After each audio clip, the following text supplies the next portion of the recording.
Now, I'll be real with you. I was never a Beyonce guy. One of my best friends was crazy about her.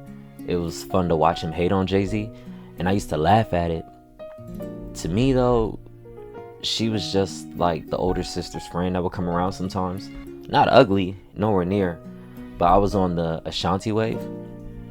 Maybe it was the blonde. I don't know. But you'd be lying if you said you didn't notice her. The smart guy episode, yeah, she was adorable, right? Jet Jackson, you started to understand the hype, and over time, she became undeniable. What got me wasn't the looks or the music, though. It was the drive. I remember watching her documentary, seeing her finish a music video shoot at like 4 a.m. while I was knocked out asleep. And I thought, how is somebody in a billionaire relationship working harder than me? That's when it clicked. The sexiest thing a woman can be, beyond a lover and a friend, is a rival. Somebody chasing greatness so hard, it makes you want to match it. Because that's Beyonce. Work ethic, stage presence, reinvention, image control, charisma. She's been at the top for 25 years because she built herself into more than a singer. She became an icon in the likes of the Tinas and the Michaels. She earned it. So yeah, I might not have had a crush on her growing up, but I respect what she became. And to really understand her story, we gotta break it down. So, let's start with what I missed. Phase 2, who she dated. The Lenny nigga. Estimated net worth, I'm assuming $18 an hour at your local Dunkin' Donuts.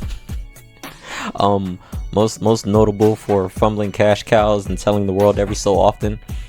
Um, she doesn't have an extensive dating history, mainly because the next guy really kind of got in and solidified, which a lot of people have questions about. But number 2, Jay-Z. Estimated net worth, a sickening 2.5 billion. If we never dropped the Diamonds remix, I would have gotten really flagrant right now. As opposed to telling you what he does, because he tells us in every song, I'll actually tell you what he did for her. So we'll be combining phases 2 and 3. We'll call it strategic influence. Jay's biggest contribution wasn't just money or connections. It was his mindset and strategy. He turned her from a performer into a platform. Before Jay, Beyonce was already a star, but she was still playing within the traditional R&B pop system. Managers, labels, tour schedules. Hove made her see the bigger game. Ownership, narrative control, vertical integration. And now we know this because she's not the only one around whom who made the same adjustment. I feel a little bad for the Tierra Maries and the Mills. This is a man who turned his gritty past into a scalable luxury lifestyle brand. He saw Beyonce not as an artist, but as equity. He taught her to think like a CEO, not an employee with a good voice. That's why when you start seeing Beyonce pivot, owning her masters, launching Parkwood Entertainment, dropping Lemonade as a visual album with the HBO premiere, releasing Homecoming on Netflix, and licensing the documentary rights, keeping full creative control over Renaissance, she stopped doing albums and started doing activations, per se. Not saying these things were his idea, but he sparked the innovation in her to get there.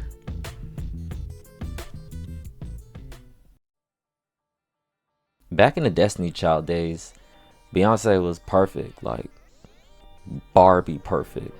The smile, the humble answers, the God is first media training.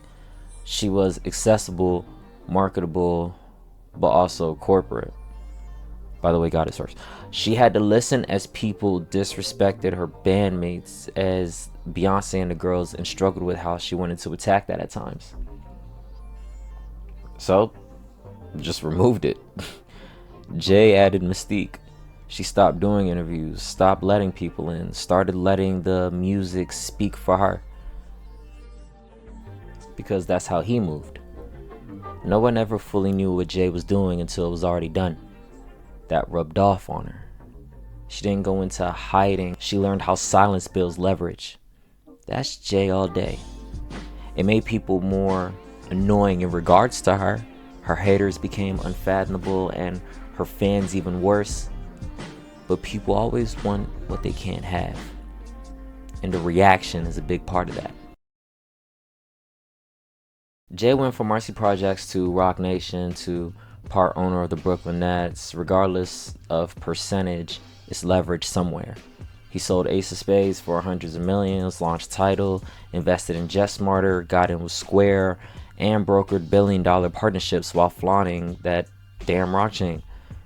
He was the first rapper that made selling out look like buying in. That's the mentality Beyonce inherited. She dated a rapper, married a mogul, and now look at her. Ivy Park and Adidas, Sacred, massive brand partnerships on her terms, world tours that generate hundreds of millions and are produced by her company. She stopped chasing mainstream approval and started designing her own ecosystem. That's Jay's influence. You blew it, Lyndall. I was rooting for you. We were all rooting for you. Phase 4. How to get like him for the average guy. Jay-Z quietly answered a key question. Can you teach a woman something she'll respect for life? You have to teach her something that shapes her value long term. That's the flex.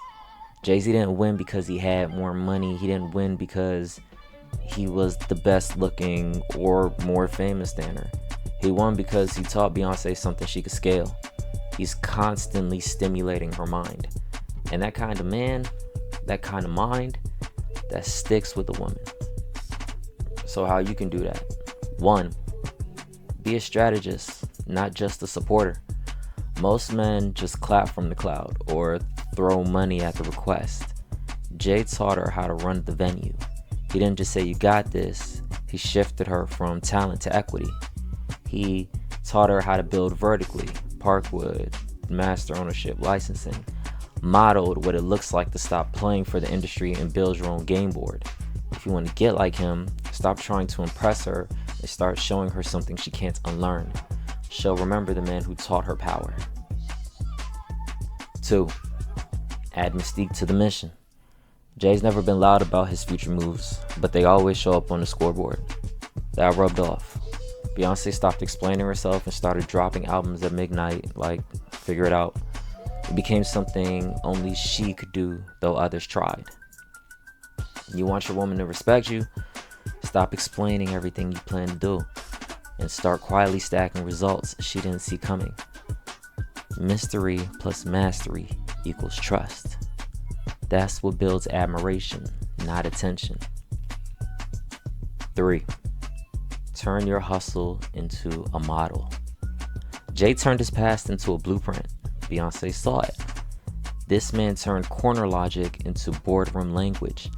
That made her say, I need to get sharper. That made her restructure her whole business.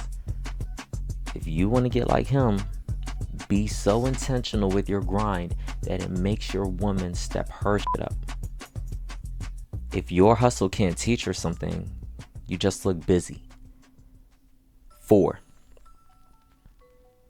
Be the man she can learn from, not just lean on.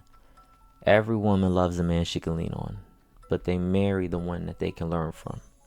Beyonce ain't just proud of Jay-Z. She studied him. She leveled up because she respected what he built.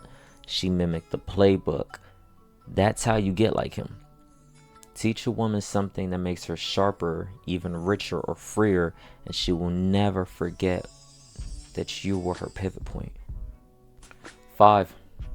The coldest lesson. He made her see herself as the game. Jay didn't hype her up. He made her reframe herself.